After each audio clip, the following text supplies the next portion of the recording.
This is skill 1.8, midpoint. And in this lesson, we're going to go through some things that you've probably heard before, you've probably even done before, but just because we're at the beginning of geometry class, we got to make sure that we're all on the same page with it. So midpoint is exactly what it sounds like. It's the middle point.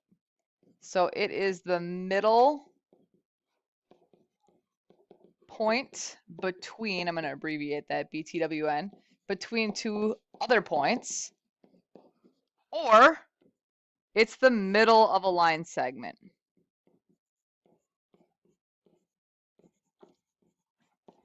We could think about it kind of two different ways.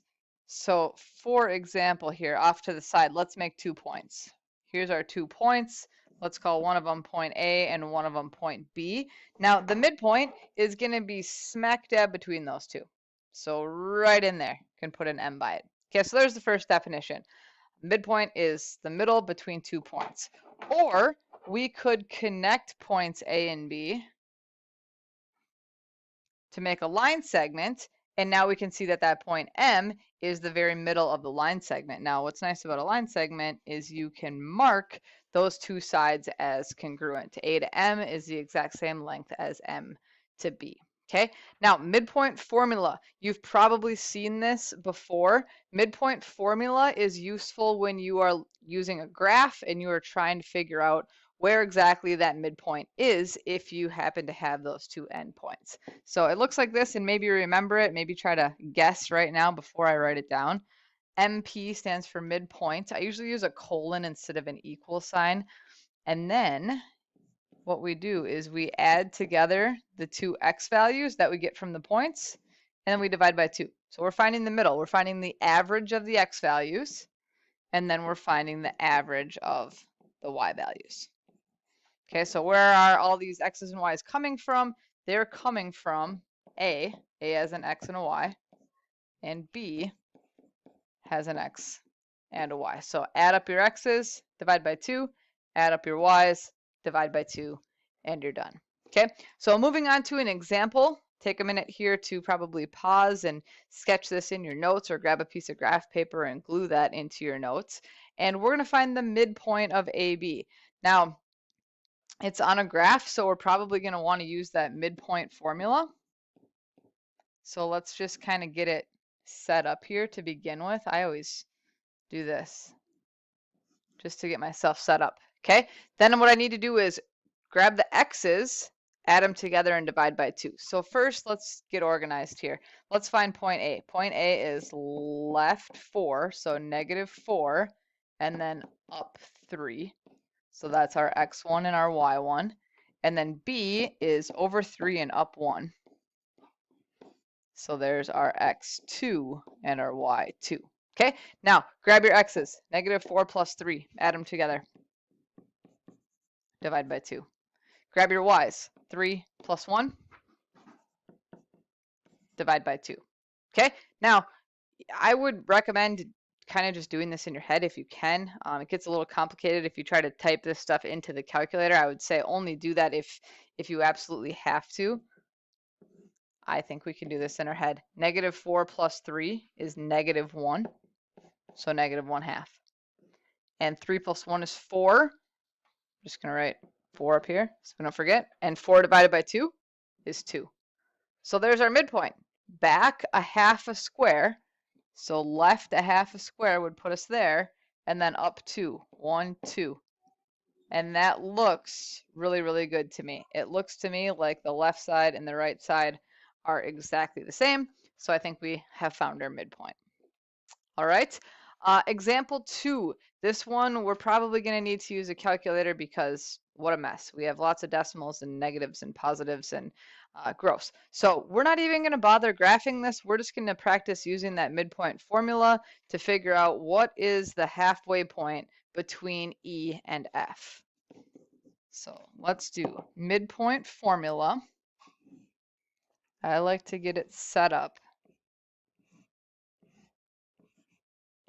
like so. Okay, then add your x's together. Here's an x and here's an x. Add them together. 2.5 or 2.5 plus -6.2. and then do the same with the y. So y1, y2. So we're going to do -7 plus -3.8. Okay, now I would probably use a calculator at this point, but I would not try to type too much in at once. I would probably just do this much at a time, and then we'll do the other part. So you can grab your Desmos or grab a calculator that you're comfortable with using. One from the front of the room is just fine. Use Desmos here, and I am going to do 2.5 plus -6.2. Now, if we want Desmos to divide all of that by 2, we need to add some parentheses. And the nice thing is if you add one to the right side, it kind of will automatically add one to the left side for you. And then you can just hit the backslash button and divide by 2, and there it is. It's going to be -1.85. Okay, and then we'll do something similar for the y value. We're going to do -7 plus -3.8. Add a parenthesis on there, and then it'll let you divide by 2, and we get -5.4. So let's go back. So I just did this into the calculator, and then I did this into the calculator separately. You can't really do them together. There's no good way to do that. So type them in piece by piece. Write down what your final x's and y's are. It's -1.85, comma, -5.4. Now make sure you are being proper here. Make sure your midpoints always have parentheses, and make sure they always have that comma between the x and the y. Otherwise, we're not going to have any idea that that's supposed to be a point on a graph. So be careful with that. All right, and then example 3, this one's just a little bit different.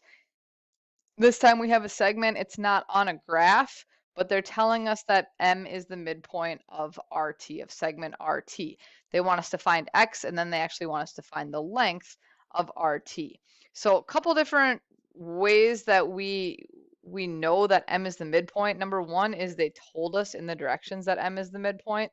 The other thing is there's these little tick marks here. So they actually gave us more information than we need. They gave us two different ways of telling that M is the midpoint. So what we know then is that the left side is equal to the right side. So x plus 12 is equal to 5x. They're equal. They're the same. We don't know what they are yet, but we do know that they're the same. Okay, so we want to get all of our x's to the same side. So let's get them all over here away from the numbers. Subtract x from both sides. Now we have 12 equals 4x. Divide both sides by 4, and 3 is equal to x. So that's part 1. We were supposed to find x, but now we're also supposed to find RT. So we need to take this 3 and put it back in. So 3 plus 12 is 15. And let's check it over here just in case too. 5x, so 5 times 3 is also 15. So that's good news. We did it right. The left side is equal to the right side. And then RT, that's this whole entire distance here. So 15 plus 15 equals 30. So RT is equal to 30. And remember to not put the bar on top because we're not asked to draw a diagram. We're asked for an actual number answer. So length of RT equals 30. All right, so in summary, what to do here, label your x's and y's just like we have been doing in the last couple lessons. Substitute those x1, y1, x2, y2, all of that into the midpoint formula. Make sure your answer is written as an ordered pair. Okay, I'm putting a star by that because a lot of people will be lazy and they will not put the parentheses or they'll not put the comma on there, and then it doesn't look very good. So make sure your answer is an ordered pair. Make sure that that ordered pair ends up halfway between the endpoints of your segment. You can usually check your work on these ones, which is kind of nice. You usually have a pretty good idea if you did things correct or not. So go ahead and work on your practice for 1.8. Let me know if you have any questions.